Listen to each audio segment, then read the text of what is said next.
Rumah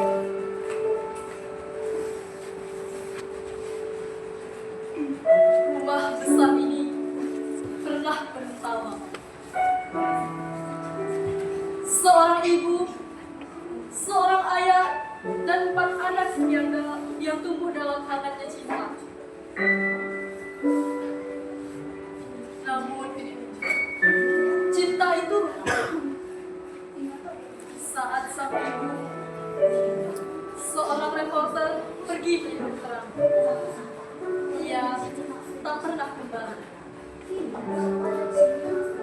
Ayah menikah lagi. Seorang wanita baru hadir. Dan dari lahirnya, lahirlah Eli. Tapi kebahagiaan itu singkat. Di perjalanan,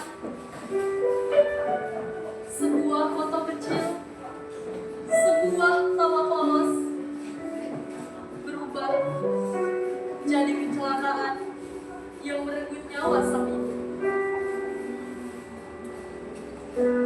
Semenjak hari itu, Eli bukanlah penerus keluarga. Ia dianggap membawa sial, dikucilkan, dan hidup dalam rumah yang sepi meski penuh dengan orang. Namun, di balik luka dan kecil, Eli terus mencari tempat yang ia bisa sebut. Dan inilah kisahnya, Rumah untuk Eli.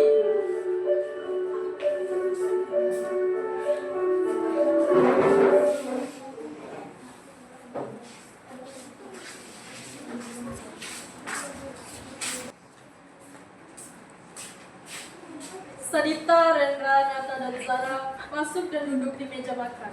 Suasana hangat, mereka bercanda satu sama lain.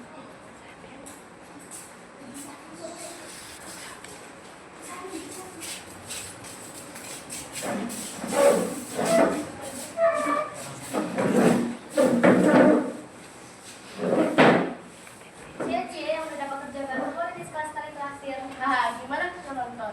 Nonton doang nih kurang seru deh. Sekalian jalan-jalan lah, agar sekalian refreshing. Enak banget kalian, pergi aja sendiri. Tiba-tiba, Eli masuk dengan ragu. Suasana langsung berubah hening.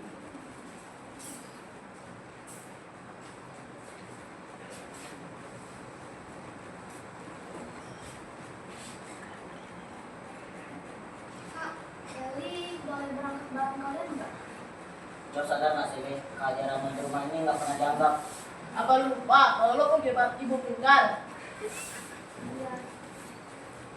Eli tahu ini semua salah Eli dan Eli minta maaf.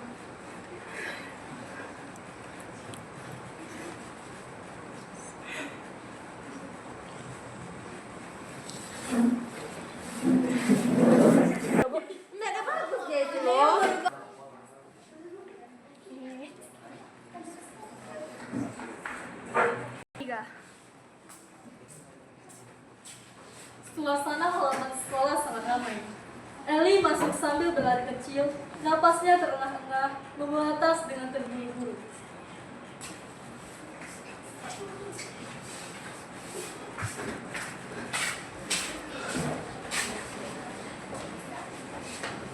Hei kamu, cepat masuk. Sebentar lagi bel akan berbunyi. Iya Pak, terima kasih banyak.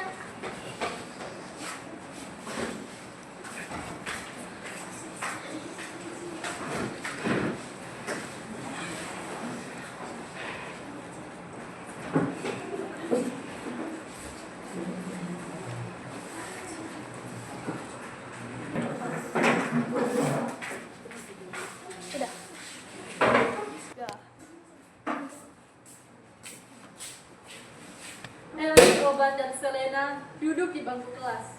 Suasana santai dan mereka sedang mengobrol soal tugas.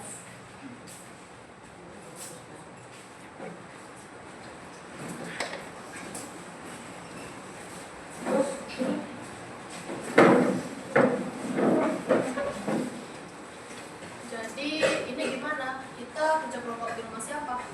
Di rumah kamu aja nih, Sel. Rumah kamu kan luas, enak buat belajar. Menurut kamu di mana, Li? Aku sih serah aja ya, gimana pun boleh.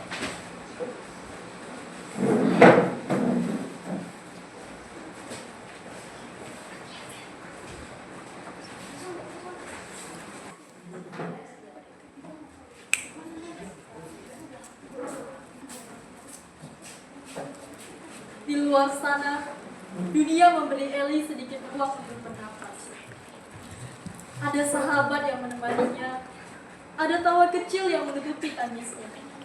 Namun, setiap langkahnya selalu kembali pada bayang-bayang masa lalu. Dan setiap malam, ia tetap anak yang dianggap membawa sial di rumahnya sendiri.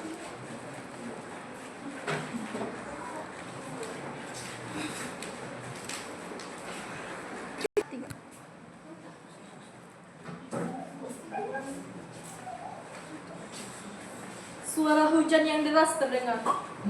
Selena, Oban, dan Ellie berdiri di teras, menatap jalan yang basah.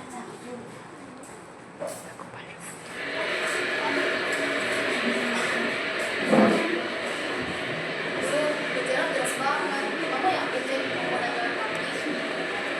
Gak apa-apa Sal, aku juga ada teman hujan.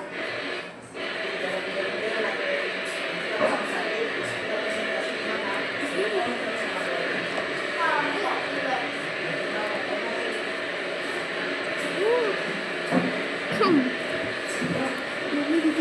Dadah Selena, hati ya kalian.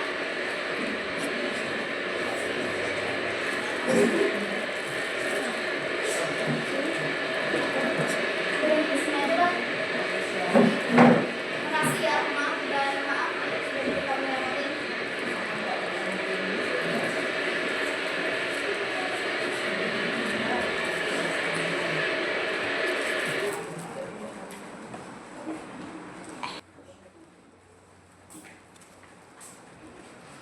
Ellie baru saja masuk. Wajahnya masih basah terkena hujan, dan Sadipta sudah menunggu dengan wajah dingin.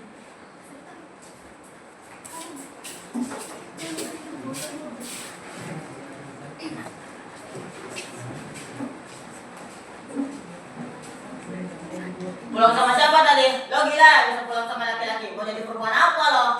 Dia cuma teman Elima mas, nggak lebih. Dengar ya, Le, gue gak butuh alasan lo. Sekali lagi gue lihat lo sama laki-laki itu, lo bakal nyesel.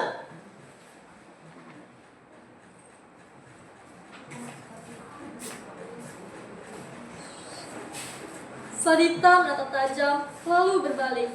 Ellie terdiam. Ia terisak, memegang pipinya yang sakit, lalu menunduk.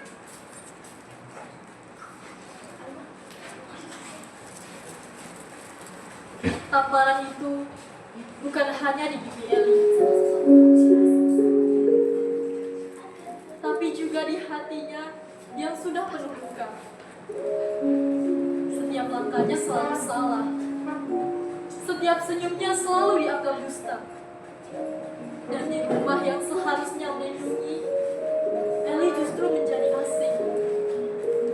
Tak pernah diinginkan dan tak pernah diterima.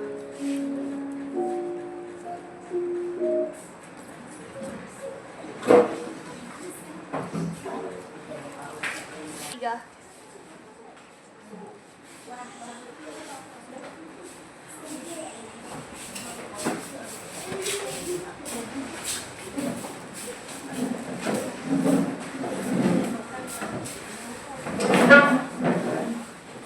Ayo berangkat, ini udah jam berapa? Nanti kalian bisa terlambat loh. Iya, sebentar.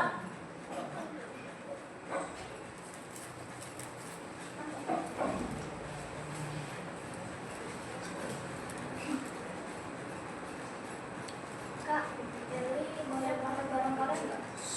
Lo masih punya muka buat muncul di sini setelah kejadian kemarin. Ellie menunduk, terdiam. Suasana makin tegang. Nata tiba-tiba berdiri, memotong suasana. Udah kak, ayo nih berangkat bareng abang aja. Kamu yakin kak kalau kamu berangkat sama dia otomatis kamu jalan kaki kan? Ya nggak apa-apa, jalan kaki juga masih lebih baik. Ayo nih, nanti dia akan berusaha loh. Ayo kak.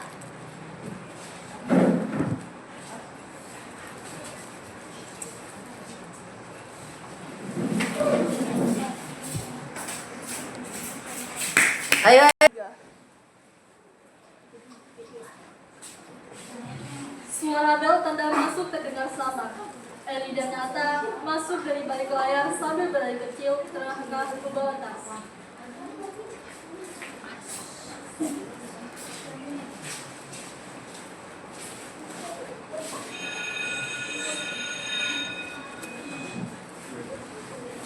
Ayo Li, nanti kita sebut telat loh. Iya kak.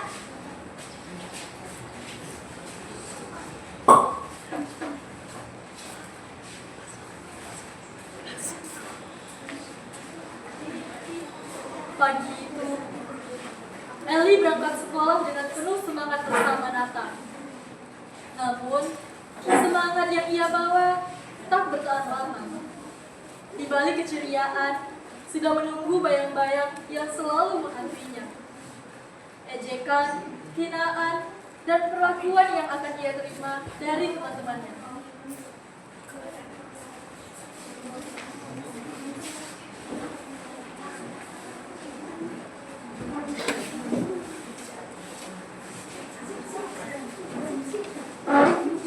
Apa mau duluan ya Li? Iya kak.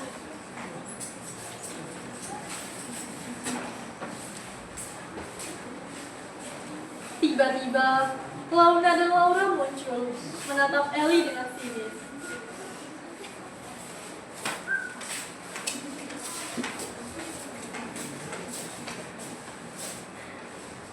Eli, punya hubungan apa lo sama Nata? Besok kan bapak lo bisa berantem sama Nata. Jawab. Kalian kenapa sih suka banget ngurusin orang? Oh, udah berani banget lo Eli. Anggap aja ini pelajaran pertama buat lo karena lo udah berani deket sama Nata. Ayo Laura. Launa dan Laura pergi dengan mengejek. Tinggallah Eli sendirian, terduduk lemas di lantai.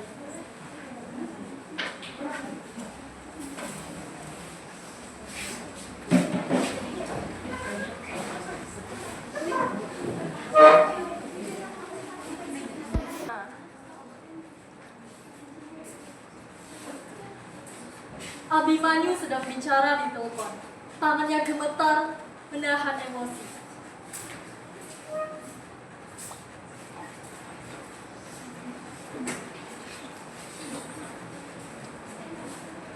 Baik Pak, saya mengerti.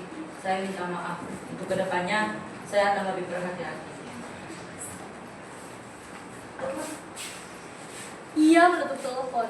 Wajahnya berubah jadi penuh amarah. Tiba-tiba, ia membanting ponsel ke meja. Barang-barang di sekitarnya ikut terlempar. Kenapa ini semua terjadi? Ini pasti gara-gara rahasia itu.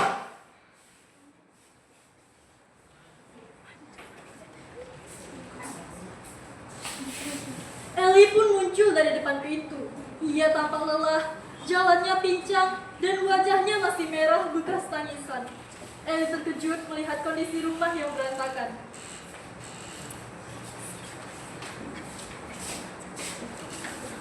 Ayah, ayah kenapa? Kenapa ini semua menjadi berantakan?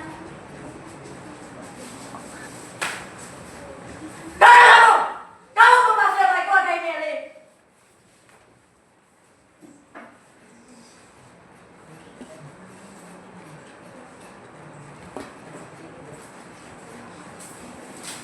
Abimanyu menghela napas kasar, lalu berjalan pergi, meninggalkan Eli yang tergeletak.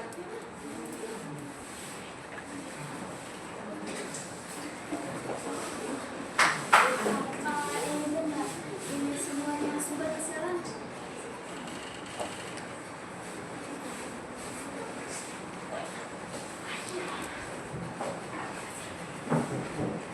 Harinya, Eli berjalan santai di koridor sekolah. Tiba-tiba, Laura dan Luna menghampirinya dengan wajah sinis.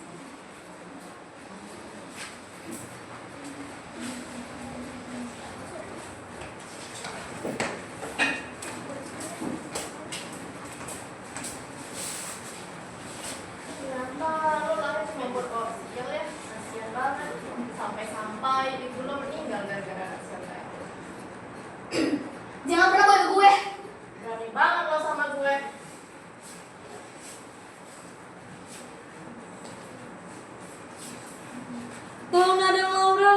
menjambak rambut Ellie dengan kasar. Laura tertawa sambil mengangkat ponsel merekam kejadian itu. Namun, dari kejauhan, ada juga siswa lain yang diam-diam merekam.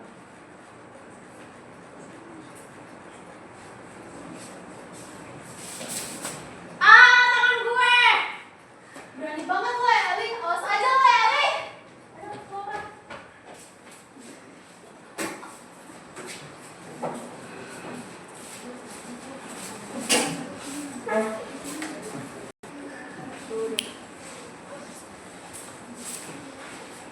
Kepala sekolah duduk di meja dengan wajah serius.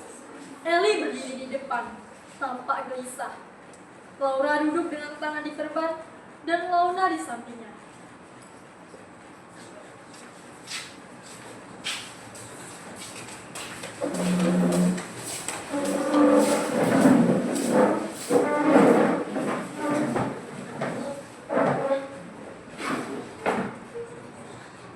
Jadi, apa yang sebenarnya sedang terjadi? Ibu lihat sendiri kan, tangan saya sampai diperban begini. Itu semua gara-gara ini dorong saya dengan sengaja. Kalau ibu buat saya, ini saya ada bukti loh. Jadi benar ini semua karena kamu. Enggak bu, Laura sendiri yang cari masalah sama saya duluan. Iya bu, Eli tidak mungkin melakukan itu alasan. Saya kenal dia.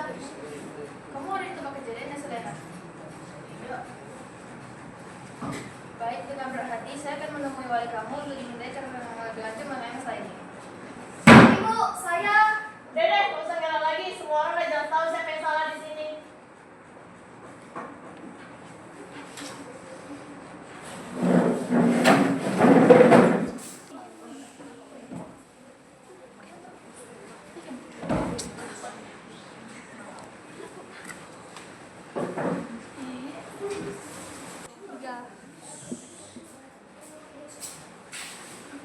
Sadita, Redra, Zara, dan Nata sedang berdiri di depan stand bazar.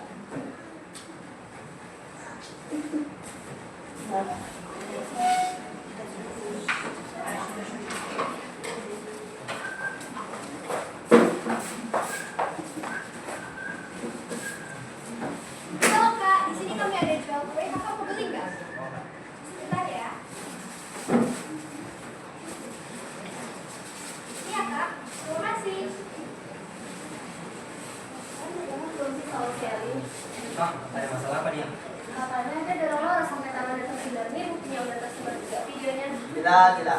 Makin tak habis pikir gua sama anak tuh. Coba bayangin kalau ayah sampai tahu Mas Sally. Bisa Sally langsung diusir dari rumah. Udah jelas kan? Dari itu juga ada bos yang berbuat ini.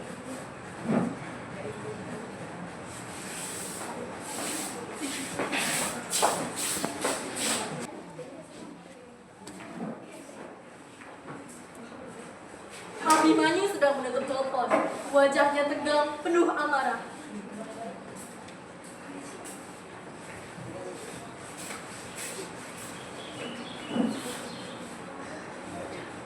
Baik Bu, terima kasih atas informasinya. Saya sebagai wali dari Eli Shalasanata, saya minta maaf.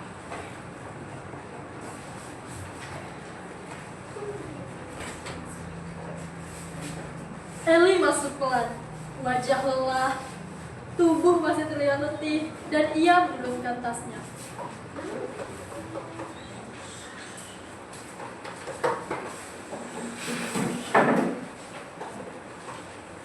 Ayah, ini pulang.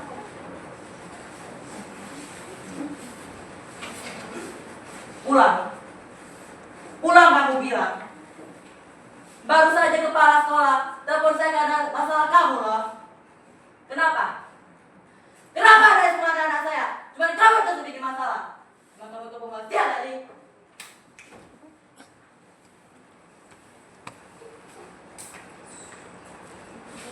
Abimanyu menampar Ellie. Ellie jatuh, menahan pipinya sambil berlinang air mata. Abimanyu lalu meraih tas Ellie, membantingnya ke lantai. Ayah, Pergi! ayah tolong. Pergi sekarang juga! Tolong jangan usir Eli. Tolong jangan tinggalin Eli.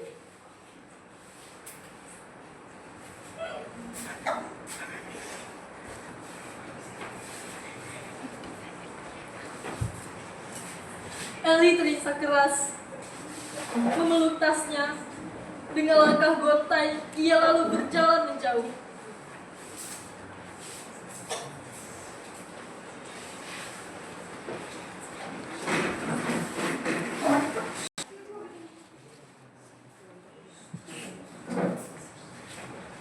Sadipta, Rendra, Zara, dan Nata sedang duduk di ruang tamu.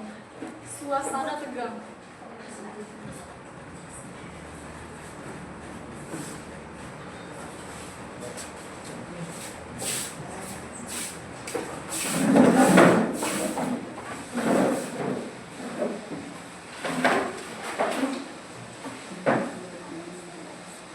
Tadi kemana ya? Dari tadi kok nggak kelihatan? Iya juga, jangan-jangan dia kuliah lagi cari masalah lagi.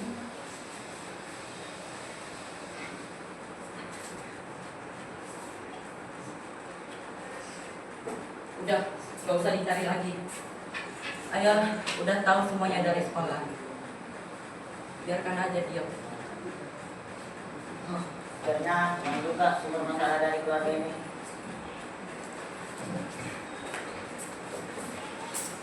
Tiba-tiba terdengar ketukan pintu. Oban dan Selena masuk dengan wajah cemas. Permisi, selamat malam. Siapa lagi itu?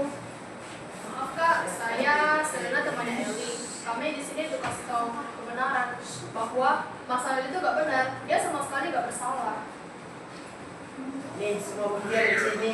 Kejadian sebenarnya jelas terekam. Eli cuma membela diri. Apa? Eli nggak bersalah? Tunggu apa lagi? Ayo kita cari Eli sekarang.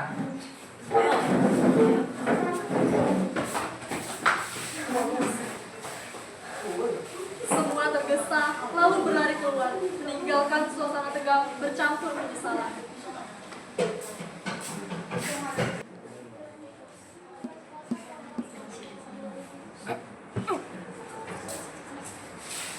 Suasana jalanan malam, Eli berjalan sambil memeluk tasnya. Wajah bingung dan penuh air mata.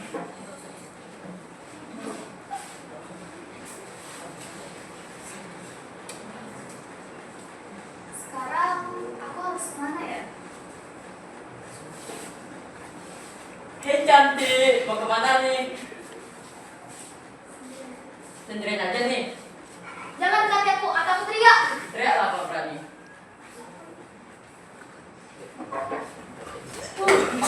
Sini lo.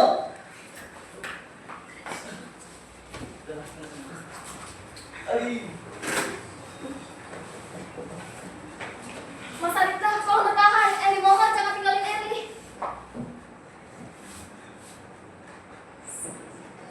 Saat preman semakin mendekat, Sadipta muncul. Ia langsung menarik kerah baju preman dan membantingnya ke tanah. Mereka berkelahi hebat.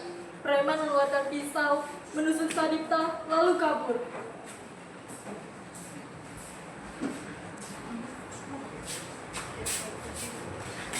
Ada apa ini? Ini semua salah Eli. Eli minta maaf. Ini bukan salah kamu, Eli. Justru kami yang salah. Sebagai kakak, kami gagal jagain kamu.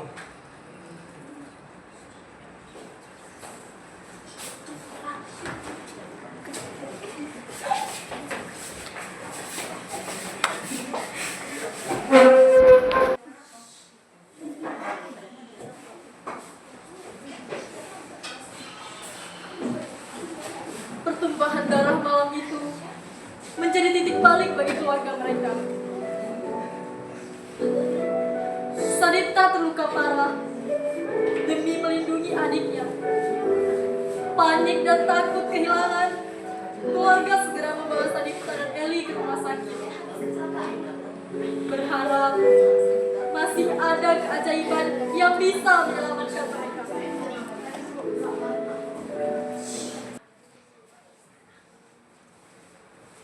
Suasana ruang rumah sakit, Sadipta terbaring lemah di ranjang.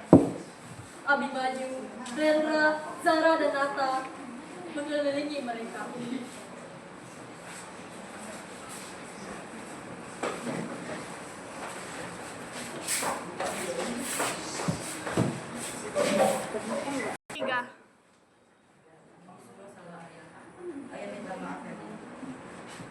Ayah gagal jadi orang tua yang baik. Maafin ayah. Bukan cuma salah ayah, kami juga salah. Sebagai kakak, kami lalai melindungi Eli.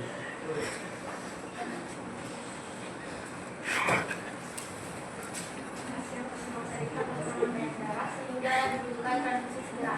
Sayangnya stok darah di rumah sakit telah habis, maka carilah pendonor segera.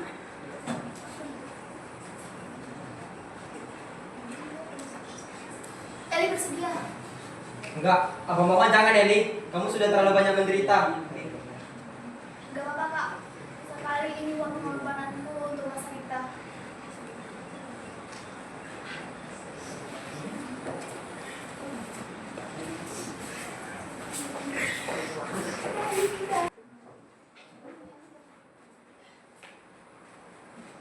Kini, Abimanyu berada di meja administrasi. Perawat menyerahkan berkas.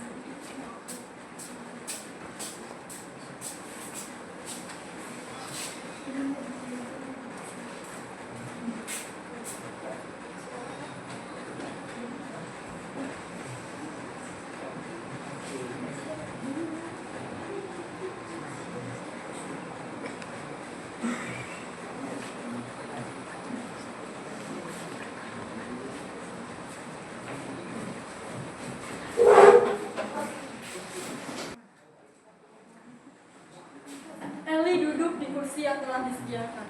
Perawat menyiapkan alat transfusi. Suasana hening. Hanya terdengar detak jam.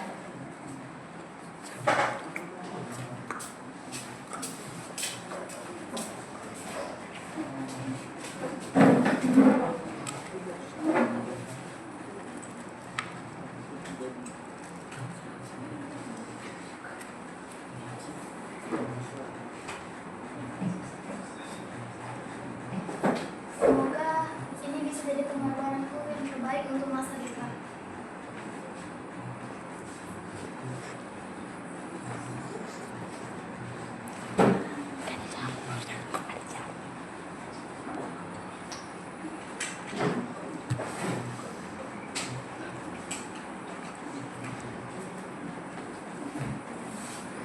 Proses transfusi telah selesai.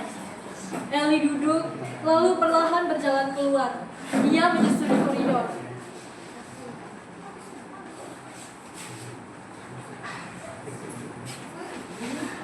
Eli berjalan lemah, hingga akhirnya menyusuri trotoar. Selama di perjalanan, ia tidak kuat menahan rasa sakitnya, sampai akhirnya jatuh pingsan di trotoar.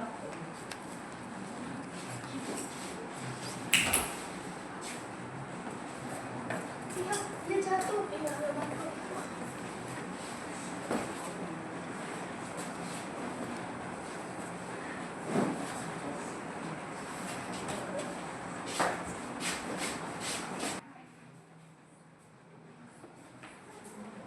Sadita terbaring.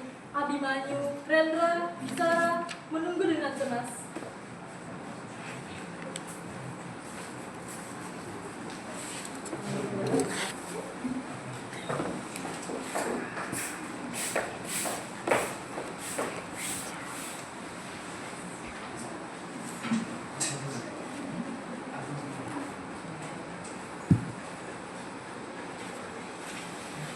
Eli, dia pergi. Perawat bilang setelah transfusi darah dia keluar tanpa kamu. Apa maksudmu Eli pergi dari rumah sakit ini? Kita udah percaya dia pasti udah ngelakuin. Gimana kalau masyarakat tahu ada cara yang berkabar isinya digunakan di pasar.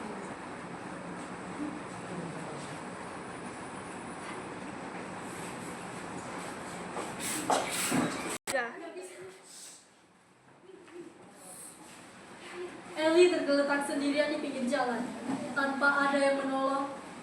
Tubuhnya yang lemah akibat kehilangan banyak darah membuat nyawanya perlahan tak tertolong. Meski sempat dibawa ke rumah sakit oleh orang-orang yang menemukannya, takdir berkata lain. Eli menghembuskan nafas terakhirnya dalam kesepian, meninggalkan luka mendalam bagi keluarga yang baru saja menyadari arti kehadirannya. Suasana pemakaman begitu hening. Semua berdiri di depan insan bertuliskan nama Eli di salah samanta. Mereka dengan wajah berduka.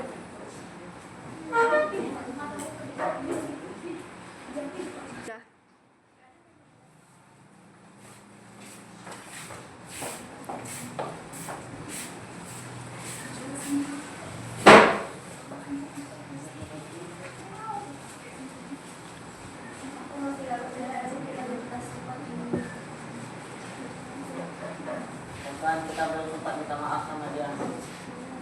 Aku harap dia di sana mau memaafkan kita semua.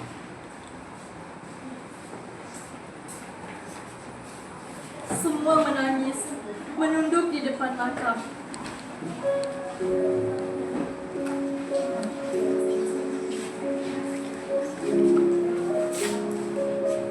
Ellie pergi dengan meninggalkan sejuta penyesalan bagi keluarganya. Sosok yang dulu dianggap sebagai pembawa sial, ternyata adalah cahaya yang rela berkorban demi orang-orang yang ia cintai. Kini, penyesalan tak lagi bisa mengubah keadaan. Hanya doa dan air mata yang tersisa. Berharap di tempatnya, Ellie mendapatkan kebahagiaan yang tak pernah ia rasakan semasa hidupnya.